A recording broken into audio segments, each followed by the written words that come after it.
Damar Hamlin collapsed in the middle of the game. I was watching it with my family. We could not believe what we saw. His heart stopped after he tackled the Cincinnati Bengals player T. Higgins. Yesterday, the Bills said in a tweet that Damar is showing signs of improvement as doctors work to get him off a ventilator. And by the way, T.O. is among those who wish Damar well, but T.O. has also been critical of some of the coverage and insensitivity. Also, he's questioned NFL standards. So I'm thinking, you're 49, you're questioning safety standards. Why do you want to come back? We're going to talk to T.O. about that in a live exclusive interview. But first, I want to go to Cincinnati, where ESPN national reporter Coley Harvey is standing by at the University of Cincinnati Medical Center to talk with us about Damar. And we also have with us Marley Tuskus, a reporter with WIVB Channel 4 in Buffalo. Thank you both for joining us. Coley, let me start with you. Been a reporter for 30 years. I didn't cover sports, but I think we can all collectively say we've never seen anything like this on a field in a live game. You've been in Cincinnati. The Bills and the family have spoken about Damar's condition. As I understand, he is still in a medical coma, but showing positive signs. What more can you tell us? Yeah, Tamron, thank you for having me. But what I can tell you is that he is still sedated. He is still in critical condition, and he is still in the intensive care unit here at University of Cincinnati Medical Center. The family has used a spokesman to talk to us in the media to express their gratitude to the city of Cincinnati, to so many people around the world who have really reached out, tried to offer their support at this time. But it is still a crucial moment. As the family spokesman, who is a family friend of Damar Hamlin, a longtime friend of his, as he's told me, yes, we got those signs of improvement yesterday that the doctors were hoping to see, but this is still a long road. There's still a long way to go. So this just to make sure that we're tempering our expectations, but still to have the hope that we're at least moving in the right direction with Damar Hamlin. That's right, because obviously when we heard, thank you, when we heard people report that signs in a positive direction, we don't know, honestly, what that means. There were reports his heart stopped twice. We know that the people on the field are being credited for leaping in and doing the best they could in that situation. That said, his mom was there, as I understand, at the game. And I was so happy, Coley, that like CNN and others decided not to show that on a loop. Him collapsing, that moment. So often we want to see what happened. We know that he's in a still fight for his life at this point.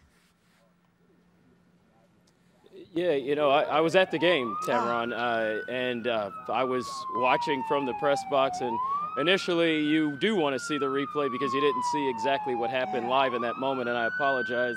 We are outside the hospital, so ambulances are coming through. But yeah, for ESPN, the replay showed just those 2 times right after a commercial break, and that was it. You never saw them again. I have to credit my colleagues for the way they handled themselves that night.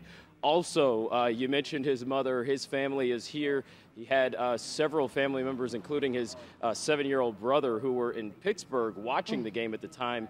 Once they found out that the game was postponed, they all piled into 2 carloads, and they came and joined the rest of the family that was already here. So there's so much family that is here for Damar Hamlin, not just this global community, but those who are closest to him. Thank you, Coley. Let me go to Marley. She's standing by. You talk about the community. We all feel like we know him. Marley, I've been watching the coverage out of Buffalo, fans, even children standing with signs and praying for him. I was thinking about the community in Buffalo. You had, this tragic storm right before this incident. We, of course, know about the massacre at the supermarket. We talk about Boston strong, New York strong. It really is Buffalo strong with these tragedies. And now the reaction to Damar's incident.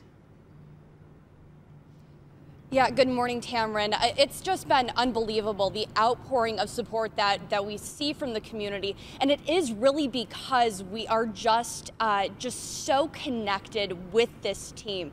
You mentioned the Tops mass shooting. The team came out following that, supported the community when we were at our lowest. We know that November storm put them in a tough situation where then the game had to be switched to Detroit. The community came forward then, dug the Bills players out of their homes so they could make it to that game.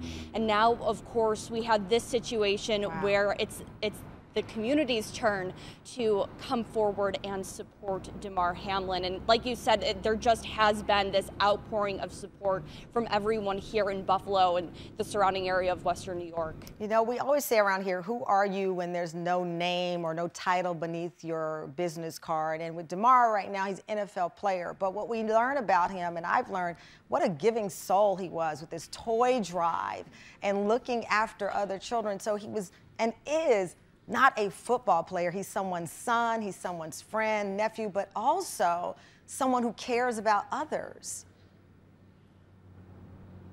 Oh, absolutely. And you can see it just the way that we have seen videos of him connecting with the community in his time in Buffalo. He's one of us, essentially. And Bills Mafia is known for giving back. We started it back when the Bengals ended the Bills drought and we were able to go to the playoffs after a number of years. Bills Mafia got together and started donating to Andy Dalton's charity. And since then, people have just gotten together, and when there have been injuries on the field, they donated. It's now other people, just other organizations within the NFL and other people, other fan bases that are now donating. And we just checked, this GoFundMe for Damar is now over $7 million. So it's just absolutely breathtaking.